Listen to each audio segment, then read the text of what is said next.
Welcome back for another Tips and Tools Tuesday with your host Anthony Bronner from Hardcore Fab. We are talking about the Bauer right angle grinder. Is this thing any good? I'm going to give you guys a true review on this deal. No BSing about a bunch of stats and things like that. We're putting it to work.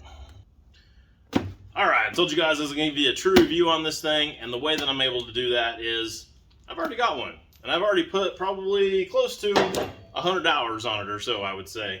Had it for about 6 months and I use it all the time. Got probably 20 hours or so just right in this area. So I know full well at this point what it's capable of, and I guess probably the fact that I've got another one sitting here in the box tells you guys pretty much all you need to know at this point. But I'm going to go ahead and open this thing up. I'll show you guys what you get with the thing, and I'll tell you about a couple things that I don't like about it. So right off the bat, obviously you get instructions, and nobody needs those. You get the little guard thing. Unless you're letting your kids use it or whatever. Probably don't need that either. You get a handle. And we might save the handle. That could be handy at some point. And you get the goofy little wrench thing. Don't really need that unless you got 12-year-old girl hands or something. Then of course you got the grinder, which is the whole reason why we're here in the first place. So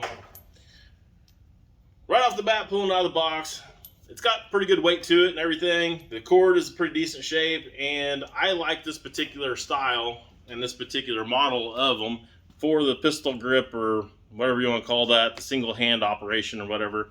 I find that for what I do pretty handy. So that's the main reason why I bought this style right here. They actually have one at Harbor Freight that's a little bit bigger, and they also have one that's a little bit smaller. This is kind of the mid-range, but it's that whole grip thing is why I have it. So first of all, right off the bat, the biggest bitch that I have is probably this nut right out there on the end.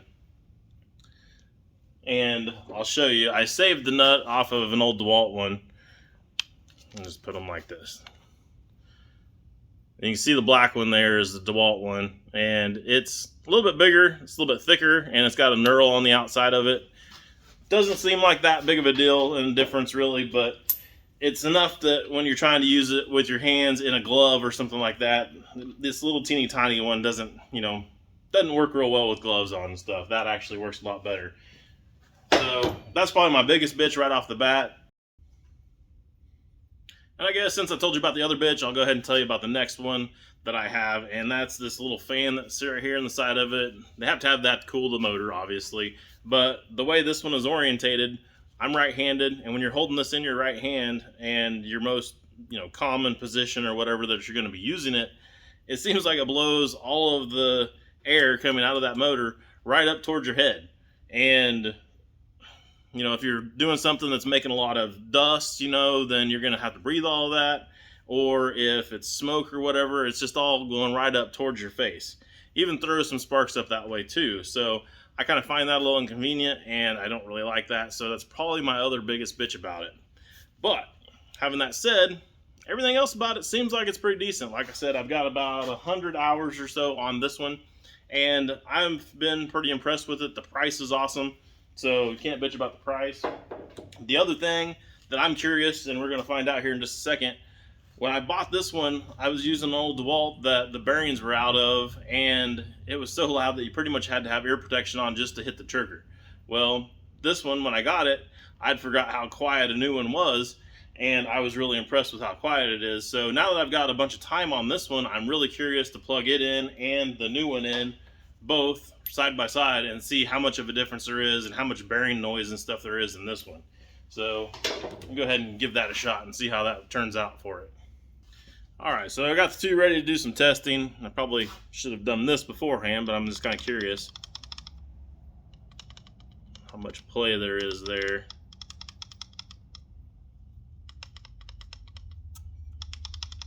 I mean, there might be just a scotch more in the used one. Not much, so that's a pretty good sign. So we can go ahead and hit the buttons and see what the bearings sound like. It's important to know what the bearings sound like because that's going to give us a clue on longevity of the bearings. So let's see. That is our used one. Might be a little growl in there.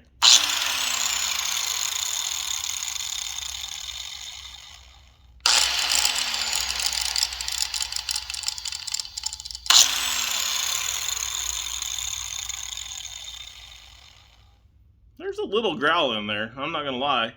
But like I said, I do have 100-ish or so hours on here, so it's still pretty quiet overall. I'm just being uber particular about it if I'm trying to call it out for anything. But I think overall that seems like it's probably going to last still quite a little while. So that's probably a pretty good sign.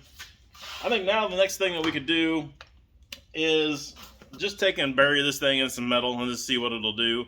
I could give you guys all the stats and everything, but unless you really are into knowing all of the kind of stuff that, you know, electric motors do and how they react with different amperages and all that kind of thing, then it really doesn't mean anything. So real world is, let's just bury it in some metal and see if it quits. So let me set that up for you and we'll see how that goes. So for this test, I've got a piece of 14 gauge, nothing too heavy, and I've just got a regular cutoff wheel in there. I am going to use the old one because why not? Let's see if it's got any issues with holding up still. So let's go ahead and just whack through here. I'm going to press it in as hard as I possibly can. Hopefully I don't blow the blade up, so we'll see how it goes.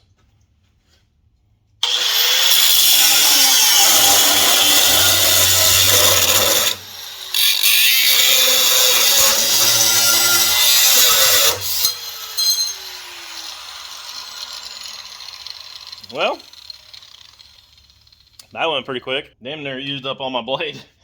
Pushing a little too hard. Let's try it one more time.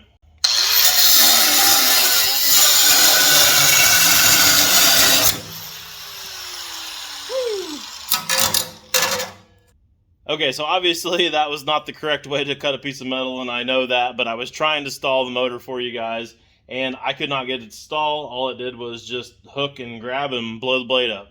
So I have no complaints on power for this thing. Well, I think that's about all I can tell you guys about the Bauer 1864E-B grinder. Basically, 30-40 bucks, I approve. I think that's a pretty good deal. So if you guys liked the video and got anything out of it, do me a favor, smash the like button down there below. That helps out the channel a bunch. And maybe consider going over and checking out some of our other builds, like our hooker and blow build here on the table, our 1946 Chevy for SEMA. And also hit the subscribe button and the little bell beside it so you get the notifications of when our next videos of tool reviews or builds come out. I guess with that, that's all I got for you guys on this one. I'll see you on the next one.